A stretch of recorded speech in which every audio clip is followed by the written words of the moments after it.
stood in the lawyer's office, staring at the document in my hands, my entire body shaking. "This can't be real," I whispered. The lawyer, Mr. Harrison, nodded solemnly. "I'm afraid it is, Mrs. Cole. Your stepmother Victoria passed away 2 weeks ago, and according to her will, she left everything to you. Everything. $2 million. The family mansion.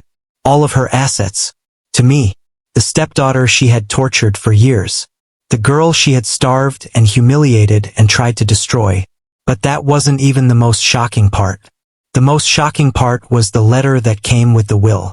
A letter written in Victoria's own handwriting, explaining why she did what she did. And the truth in that letter was so horrible, so twisted, so unbelievable that it made everything I thought I knew about my childhood turn upside down. "There's more," Mr. Harrison said, pushing another envelope across his desk toward me. "This letter is addressed to your husband, Captain Ethan Cole. Mrs. Anderson specifically requested that he read it after you." Ethan, who was sitting next to me holding our baby daughter Grace, reached for the envelope with his free hand. His face was confused and concerned, because we both knew that whatever was in these letters was going to change everything. And we had no idea how right we were. Before I tell you the secrets that were revealed that day, drop a comment and tell me where you're watching from. I want to know where my amazing viewers are located. And smash that like button if you're ready for this wild story. Now let me take you back to the beginning of this nightmare. Life had been perfect for the past 5 years. Our children were healthy and happy. Hope was 10 years old and excelling in school. James was 5 and full of energy. And Grace, our youngest at 2 years old, was the light of our lives. Ethan's career was going well. He had started his own security consulting company after leaving the military, and it was very successful. I was working part-time at a non-profit organization that helped women and children escape abusive situations. Using my own experience with my stepfamily, I was able to help others find freedom and safety. Tyler and his wife Sarah lived down the street with their daughter Emma, who was now 3 years old. We had family dinners every Sunday. Linda and Mr. Cole were wonderful grandparents who spoiled our children constantly. Everything was good. Everything was peaceful. And then I got the phone call. It was a Tuesday morning. I was making breakfast for the kids when my phone rang. The number was unknown, but something made me answer it. "Hello, is this Riley Cole?" a woman's voice asked. "Yes, this is she. Mrs. Cole, my name is Patricia Wu. I'm calling from Mercy General Hospital. I'm sorry to inform you that Victoria Anderson was brought into our emergency room last night. She's asking for you." My hand holding the spatula froze in midair. "Victoria? My stepmother Victoria?" "Yes, ma'am. She's very sick. The doctors say she doesn't have much time left. She's requesting to see you before she passes." I felt like someone had dumped ice water over my head. "What's wrong with her?" "She has stage 4 pancreatic cancer," Nurse Wu said gently. "It's very advanced. She has maybe a few days left. She's been asking for you repeatedly. Will you come?" I stood there in my kitchen, surrounded by the sounds of my happy family.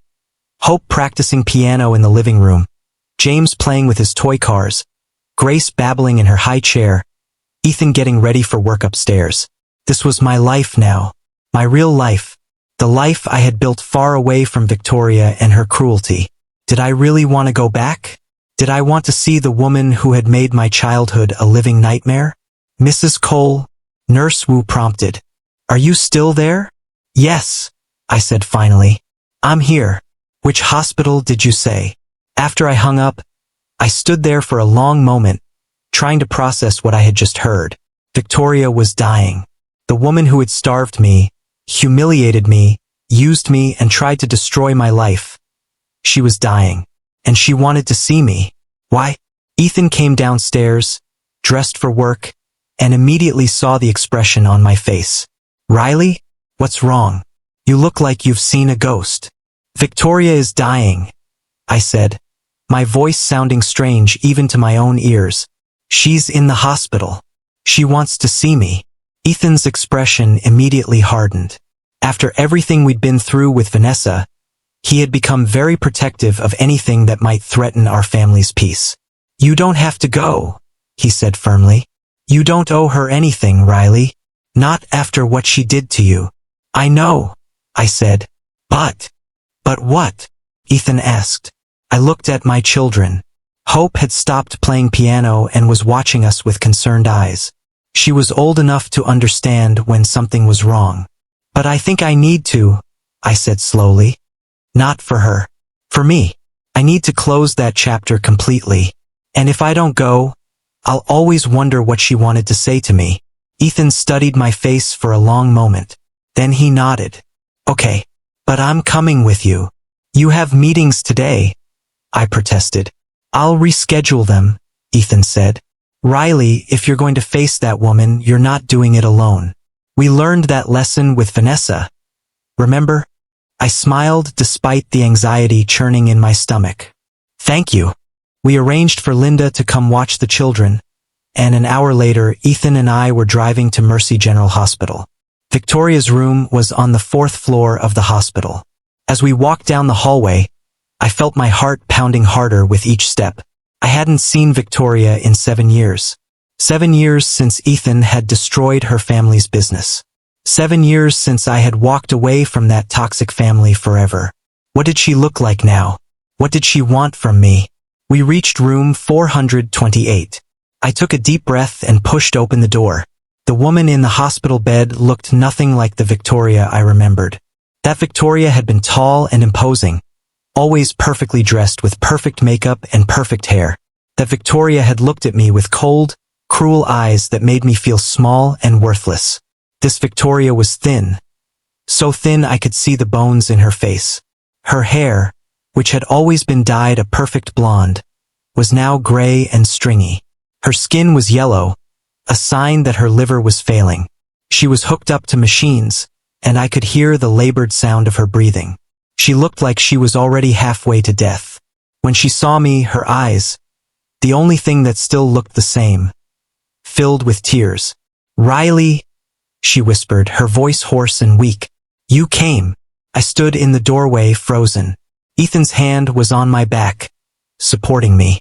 "The nurse said you wanted to see me," I said, my voice carefully neutral. "Yes," Victoria said. She tried to sit up but couldn't. She was too weak.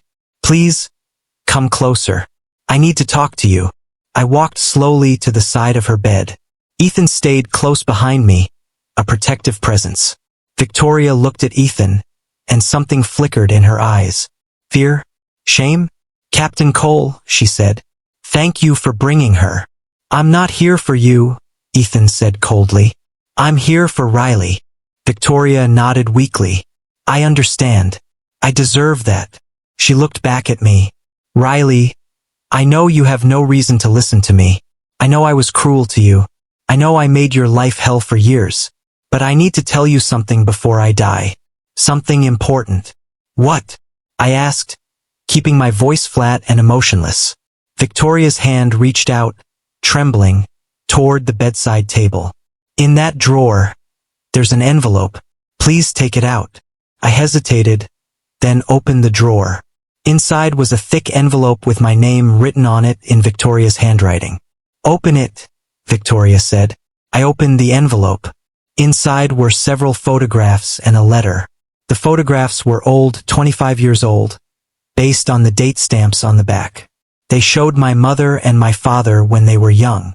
And in several of the pictures, there was another woman with them. Victoria. Victoria, my mother and my father. Together. Smiling. I looked up at Victoria in confusion. "I don't understand. You knew my mother. We were best friends," Victoria said, tears streaming down her face now. "Your mother, Sarah, and I grew up together. We were like sisters. And I was in love with your father long before your mother was." I felt like the floor had dropped out from under me. "What? Your father and I dated first," Victoria continued, her voice getting weaker. "We were together for 2 years. I thought we were going to get married. I had my whole life planned out with him. But then he met your mother at a party, and everything changed. He fell in love with her instantly, and she fell in love with him. They got married 6 months later. I stared at the photographs, trying to process what I was hearing. I was devastated, Victoria said. But Sarah was my best friend, and I couldn't hate her. So I pretended to be happy for them. I was at their wedding.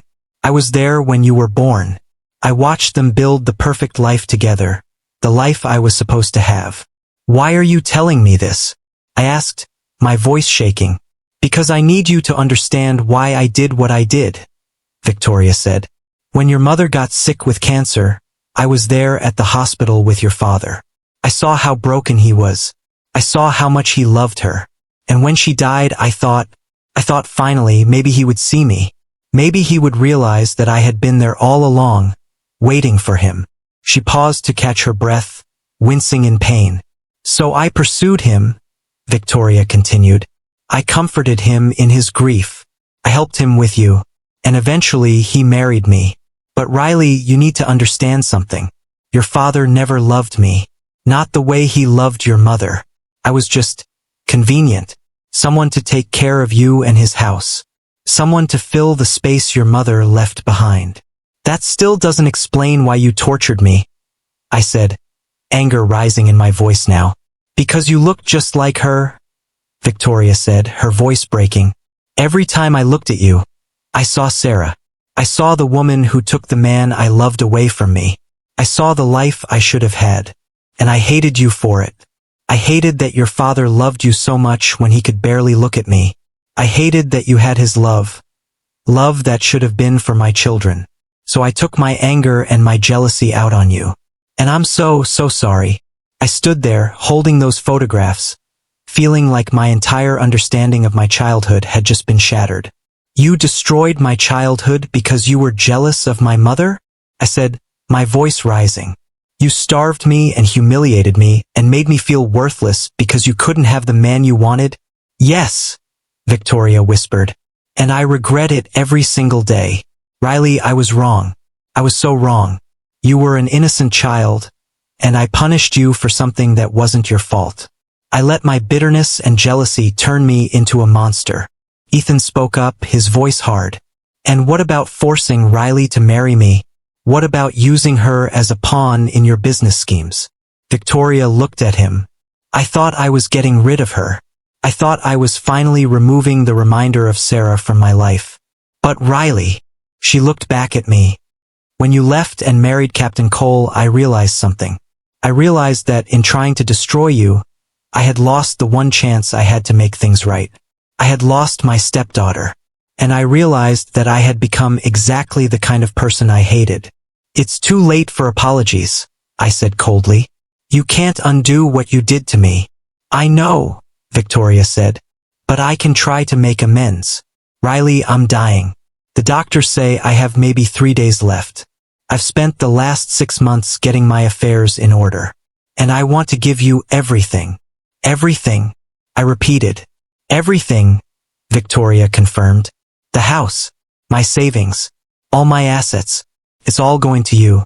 Cassandra and Derek will get nothing. They became just like me, selfish and cruel. But you, Riley, despite everything I did to you, you became a good person. You became someone your mother would be proud of. And I want you to have everything that should have been yours from the beginning. I shook my head. I don't want your money, Victoria. I don't want anything from you. Please, Victoria begged. Please let me do this one good thing before I die. Let me give you what you deserve. Use the money to help people. Use it for your charity work. Use it for your children. Just, please let me leave this world knowing I did one right thing. I looked at Ethan. He squeezed my shoulder, leaving the decision up to me. I looked back at Victoria, this dying woman who had caused me so much pain. I'll accept your money, I said finally, but not for me. I'll use it to help other children who are in abusive situations like I was. I'll use it to make sure no other kid has to go through what I went through. Victoria smiled weakly. Thank you. That's perfect. That's exactly what your mother would have done. She reached for my hand. I hesitated, then let her take it. I'm sorry, Riley, Victoria whispered. I'm so sorry for everything. I hope someday you can forgive me. I looked at this broken woman, feeling a complex mix of emotions. Anger, sadness, pity, relief that she could never hurt me again. I forgive you, I said quietly, not because you deserve it, but because I deserve to be free of the anger. I forgive you, Victoria, and I hope you find peace. Victoria closed her eyes, tears streaming down her face. Thank you, she breathed. Thank you. We stayed for a few more minutes, and then a nurse came in to check on Victoria. We left the room and went to the hospital cafeteria to process what had just happened. Are you okay? Ethan asked, taking my hands across the table. I don't know, I admitted. Everything I thought I knew about my childhood. It was all because of jealousy. She destroyed my life because she couldn't have my father. She was a sick woman, Ethan said. And I don't mean physically. What she did to you was unforgivable. But I forgave her anyway, I said. Does that make me weak? No, Ethan said firmly. It makes you strong. It makes you better than her. You broke the cycle of hurt, Riley. That's not weakness. That's incredible strength. Victoria died 2 days later. I didn't go back to the hospital. I had said everything I needed to say to her. Ethan and I stayed home with our children, and when the hospital called to inform me of her death, I felt nothing. No sadness. No relief. Just nothing. The funeral was small. Cassandra and Derek were there, looking furious. They barely spoke to me. A few of Victoria's old friends attended. My father wasn't there. He had passed away 2 years earlier. After the funeral, Mr. Harrison, Victoria's lawyer, asked me to come to his office for the reading of the will. That's where I learned that Victoria had left me everything. $2 million. The family mansion. All her jewelry and possessions. Cassandra and Derek got nothing. This is bullshit, Derek shouted when the will was read. She left everything to Riley? Riley wasn't even her real daughter. Your mother made her decision, Mr. Harrison said calmly. This will is legally binding. Cassandra turned to me, her face twisted with rage. You did this. You manipulated her somehow. You made her change her will. I didn't even know about the will until today, I said quietly. Your mother made this choice on her own. She was out of her mind from the cancer, Derek argued. This will should be contested. You're welcome to try, Mr. Harrison said. But I assure you, your mother was of sound mind when she made these arrangements. She knew exactly what she was doing. After more shouting and threats, Cassandra and Derek finally stormed out of the office. Mr. Harrison looked at me sympathetically. Are you all right, Mrs. Cole? Yes, I said. I'm fine. They can't hurt me anymore. Your stepmother wanted me to give you these, Mr. Harrison said, handing me 2 sealed envelopes. One is for you. One is for your husband. She specifically asked that Captain Cole read his after you read yours. I took the envelopes with trembling hands. Ethan and I went out to the car. I sat in the passenger seat and opened my envelope. Inside was a letter, several pages long, written in Victoria's handwriting. And as I read it, my entire world turned upside down. Dear Riley, if you're reading this, I'm dead. And there are things you need to know. Things I couldn't tell you when I was alive because I was too ashamed. Everything I told you at the hospital was true. I loved your father. I was jealous of your mother. I took that jealousy out on you. But there's more to the story. Things that change everything. Riley, I need you to sit down for this. What I'm about to tell you will be shocking. But I need you to know the truth. Your father didn't just ignore you because he was focused on me and my children. He ignored you because I threatened him. I told him that if he showed you too much love or attention, I would take you away from him completely. I would file for custody and make sure he never saw you again. And because he was weak and afraid of being alone, he chose to do what I said. I manipulated him, Riley. I controlled him. And I used you as a weapon to keep him in line. But that's not the worst part. The worst part is why I really married your father. It wasn't just because I loved him. It was because I wanted revenge on your mother. You see, Riley, before your mother got sick, she discovered something about me. Something terrible. She discovered that I had been stealing money from the charity where we both volunteered. Thousands of dollars. Your mother confronted me, and I begged her not to tell anyone. She agreed to keep it secret if I paid the money back and got help. But I was angry at her for finding out. I was humiliated. So when she got sick with cancer, I saw an opportunity for revenge. Riley, and this is the part one can barely write, I knew your father had money for your mother's treatment. I knew he could afford the best doctors, the best care. But I convinced him not to spend it. I told him the doctors said it was hopeless anyway. I told him he should save the money for you and your future. And your father, who was overwhelmed and scared, believed me. Your mother didn't have to die, Riley. She could have been saved. But because of me, because of my manipulation, your father didn't get her the treatment she needed. I killed your mother. Not with my hands, but with my lies and my manipulation. And I've carried that guilt every day since. That's why I was so cruel to you, Riley. Every time I looked at you, I saw what I had done. I saw the little girl whose mother I had essentially murdered. And instead of trying to make amends, I made everything worse. I punished you for my own guilt. I'm telling you this now because you deserve to know the truth. Your whole life you thought your father chose his business over your mother. But the truth is, I chose my revenge over your mother's life. I don't expect forgiveness for this. What I did is unforgivable. But I'm giving you everything I have because it's the only way I can try to make amends. Use the money. Help people. Save lives that I destroyed. And Riley, please don't hate your father for what happened. He was weak, but he wasn't evil. I was the evil one. I'm sorry for everything. I'm sorry I took your mother from you. I'm sorry I made your childhood hell. I'm sorry for all of it. Victoria. I finished reading the letter and just sat there, the paper shaking in my hands. My mother didn't have to die. Victoria had let her die out of revenge. Victoria had killed my mother.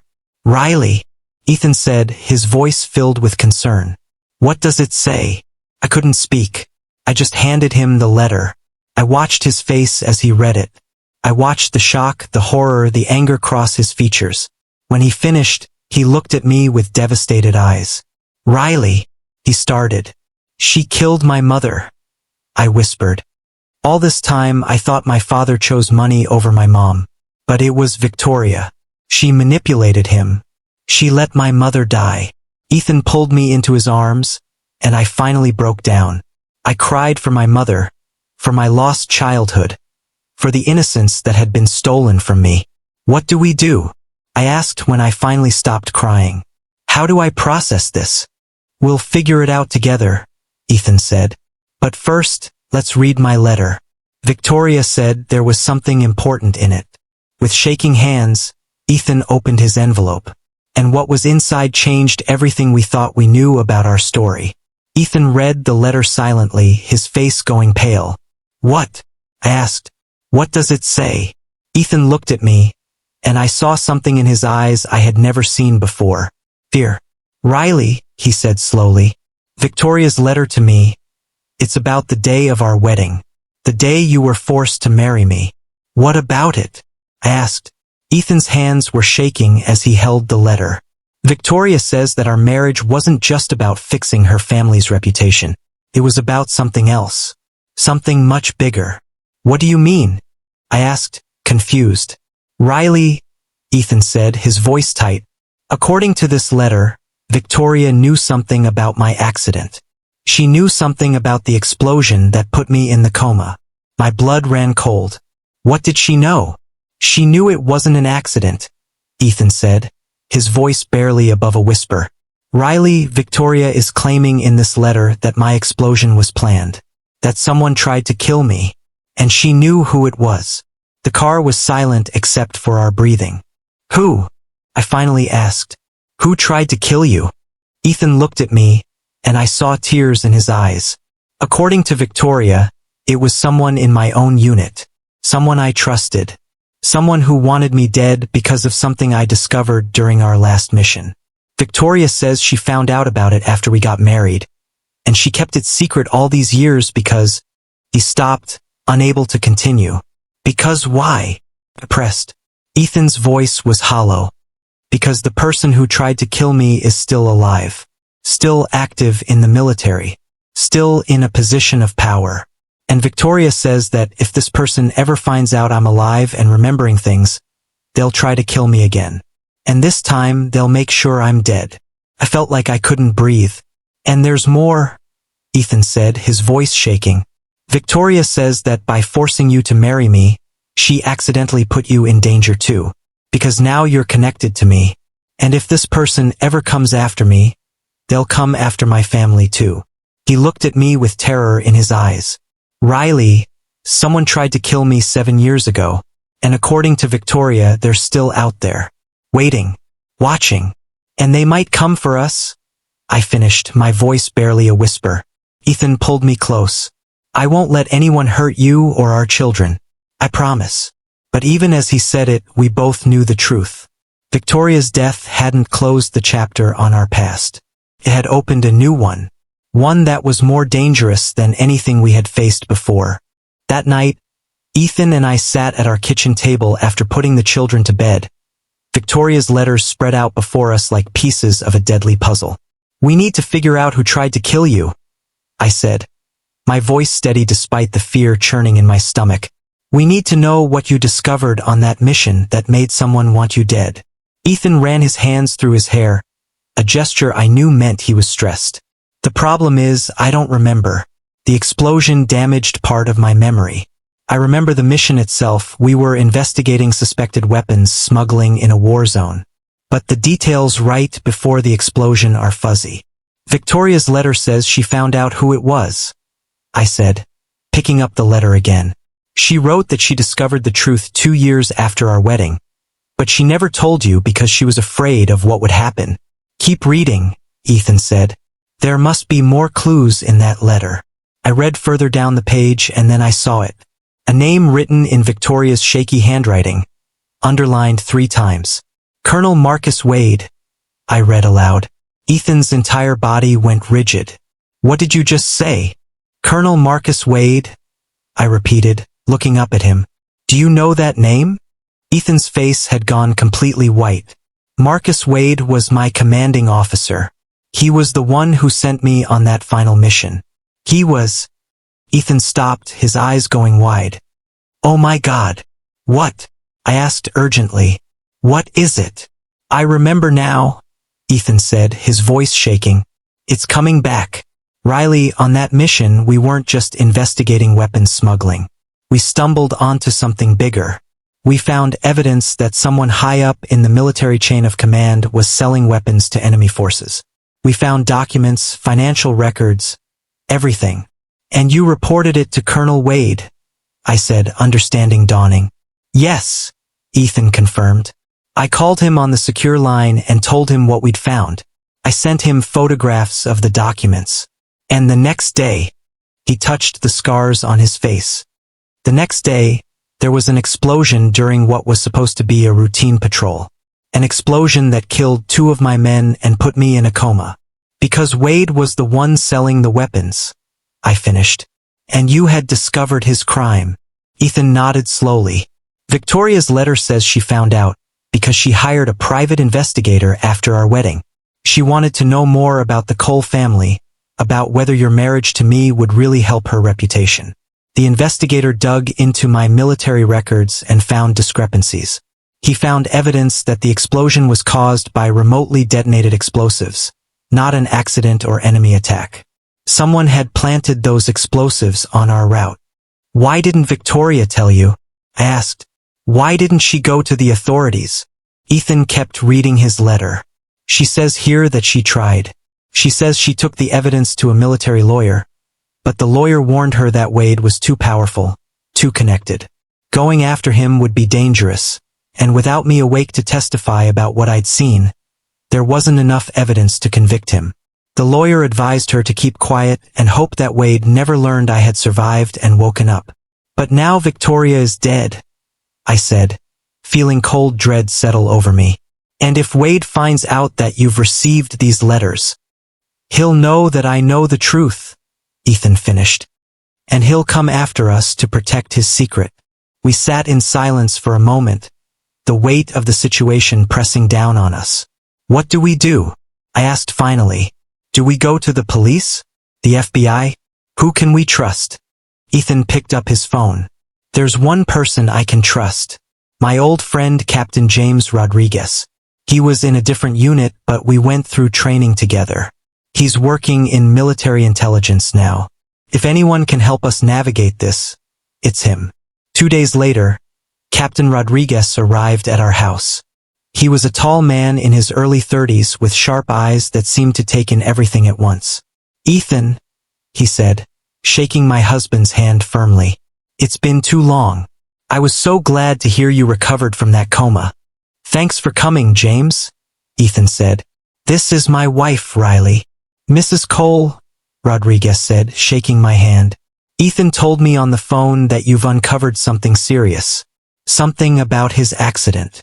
We showed him Victoria's letters and explained everything we had discovered. Rodriguez read through the documents carefully, his expression growing darker with each page. This is explosive, he said finally. If what Victoria discovered is true, Colonel Wade is guilty of treason, arms dealing, attempted murder, and covering up the deaths of 2 soldiers. But she's right, Wade is powerful. He's been promoted twice since Ethan's accident. He's now a 3-star general with connections all the way to the Pentagon. So what do we do? I asked. We can't just let him get away with this. He killed 2 innocent men. He tried to kill Ethan. And he might come after my family. Rodriguez leaned back in his chair, thinking. We need more evidence. Victoria's letter is a good start, but it's hearsay. We need the original documents that Ethan found on that mission. We need proof of Wade's financial crimes. And most importantly, we need Ethan's testimony about what he saw. But I don't have the documents anymore, Ethan said. They were destroyed in the explosion, or Wade made sure they disappeared. Then we need to find new evidence, Rodriguez said. And I think I know how. Wade is still operating his illegal weapons operation. He's too greedy to stop. If we can catch him in the act of selling weapons, we can bring him down. But it will be dangerous. We'll be going up against a powerful man with resources and connections. I don't care about the danger, Ethan said firmly. This man tried to kill me. He killed my men. He's been free for 7 years while I lost years of my life in a coma. I want justice. And I want my family safe, I added. As long as Wade is free, we're all in danger. Rodriguez nodded. Then we'll do this. But we do it carefully. We do it right. And we make sure we have ironclad evidence before we make a move. Over the next 2 weeks, Rodriguez worked with military intelligence to build a case against Wade. They discovered that Wade had a pattern of selling military weapons to various buyers, using shell companies and offshore accounts to hide the money. He's gotten sloppy over the years, Rodriguez told us during one of his updates.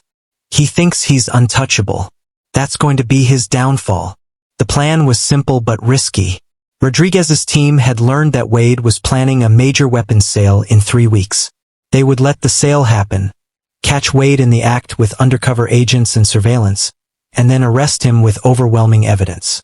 But there was one problem. We need Ethan, Rodriguez said. We need him to testify about what he saw 7 years ago. Without his testimony connecting Wade to the original crime, a good defense lawyer might be able to argue that Wade only started his illegal activities recently. We need to prove he's been doing this for years. I'll testify, Ethan said without hesitation. Ethan, if you testify, Wade will know you're alive and aware of what he did, I said, fear gripping my heart. He might come after us. That's why we're going to have protection, Rodriguez assured me. The moment Ethan agrees to testify, military police will be assigned to guard your family around the clock. Wade won't be able to get near you. I looked at my husband, seeing the determination in his eyes. This was about more than just revenge. This was about justice for the men who had died. This was about making sure Wade couldn't hurt anyone else. Okay, I said finally. We'll do it. 1 week before the planned weapons sale, something happened that made everything more urgent. I was at the grocery store with Grace when I noticed a man watching us. He was tall and muscular, wearing a baseball cap pulled low over his eyes. Every time I moved to a different aisle, he seemed to be there too. My heart started pounding. I quickly finished my shopping and hurried to my car, strapping Grace into her car seat. As I was putting the groceries in the trunk, the man approached me. "Mrs. Cole?" he said. I spun around, my hand instinctively going to the pepper spray on my keychain. "Who are you?" "My name is not important," the man said. "But I have a message for your husband. Tell him to forget about the past. Tell him to stop digging into things that don't concern him anymore. Tell him that if he continues down this path, his family will pay the price." "Are you threatening my children?" I asked, my voice shaking with anger and fear. "I'm warning you," the man said. "Your husband is playing a dangerous game. General Wade is a powerful man. You don't want to make an enemy of him." "My husband already is his enemy," I said, trying to sound braver than I felt. "And you can tell Wade that we're not backing down. We're going to make sure he pays for what he did." The man's expression darkened. "Then you're making a mistake. A fatal one." He turned and walked away, disappearing into the parking lot before I could call for help. I immediately called Ethan, my hands shaking so badly I could barely hold the phone. "Riley, what's wrong?" Ethan asked, hearing the panic in my voice. "Wade knows," I said. "He knows we're investigating him. Someone just approached me at the grocery store and threatened our family." "Are you okay? Is Grace okay?" Ethan asked urgently.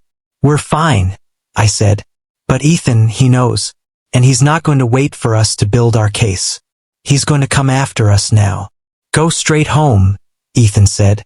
"Rodriguez is already sending protection. Don't stop anywhere. Just come straight home." By the time I got home, there were already 2 military police vehicles parked outside our house. Rodriguez was there too, looking grim. "We're moving up the timeline," he said as soon as I walked in. "We can't wait 3 weeks. Wade is getting nervous, which means he might do something desperate. We're going to execute the operation this weekend." "This weekend," I repeated. "That's in 3 days." "I know it's fast," Rodriguez said, "but it's the only way to keep your family safe. Once we have Wade in custody, the threat will be over." The next 3 days were a blur of preparation. Ethan spent hours with Rodriguez and the military intelligence team, going over his testimony and the evidence they had collected. Meanwhile, I stayed home with the children, trying to act normal even though armed guards were stationed outside our house, and I jumped at every unexpected noise. Hope noticed something was wrong. She was too smart not to. "Mom, why are those soldiers outside our house?" she asked one evening. I knelt down to her level. "Your dad is helping some people with an important case. The soldiers are here to make sure we're safe while he does that." "Is Dad in danger?" Hope asked, her eyes wide with concern. I didn't want to lie to her. "Yes, sweetheart. But he's very brave and he has good people helping him. Everything is going to be okay." Hope hugged me tightly. "I love Dad. I don't want anything bad to happen to him." "Nothing bad is going to happen," I promised, hoping desperately that I was right. On Saturday morning, the day of the operation, Ethan kissed me and each of our children before leaving. "I'll be back tonight," he promised. "And when I come back, this will all be over. We'll be safe. We'll be free. Please be careful," I said, holding him tight. "Please come back to us." "Always," Ethan said, kissing me one more time. "I love you, Riley." "I love you too," I said. I watched him drive away with Rodriguez, and then I went inside to wait. The waiting was the hardest part. I tried to keep busy, playing with the children, making lunch, cleaning the house. But my mind was constantly on Ethan, wondering if he was safe, if the plan was working, if Wade was going to be caught. Tyler and Sarah came over to keep me company. Tyler held my hand while we sat on the couch, not saying much, just being there. "He's going to be okay," Tyler said. "Ethan is the strongest person I know. He survived a coma, survived Vanessa, survived everything life has thrown at him. He's going to come home." "I hope you're right," I whispered. Hours passed. Afternoon turned into evening. The children had dinner and I put them to bed, Still no word from Ethan or Rodriguez. At 9 o'clock at night, my phone finally rang. It was Rodriguez. "It's done," he said, and I could hear the exhaustion and triumph in his voice. "We got him. Wade is in custody. The operation was a success." I burst into tears of relief. "Is Ethan okay? Is he safe?" "He's fine," Rodriguez said. "He's actually standing right here. He wants to talk to you." A moment later, Ethan's voice came through the phone. "Riley, baby, it's over. We did it. You're really okay?" I asked, crying so hard I could barely speak. "I'm really okay," Ethan confirmed. "And Wade is never going to hurt anyone again. I'm coming home now." "Hurry," I said. "We're all waiting for you." General Marcus Wade was arrested and charged with treason, arms dealing, attempted murder, conspiracy to commit murder, and numerous other crimes. The evidence against him was overwhelming. Recorded conversations from the sting operation, financial records showing millions of dollars in illegal weapons sales, and Ethan's testimony about what had happened 7 years ago. Wade tried to fight the charges, but his expensive lawyers couldn't overcome the mountain of evidence. 6 months later, he was convicted on all counts and sentenced to life in prison without the possibility of parole.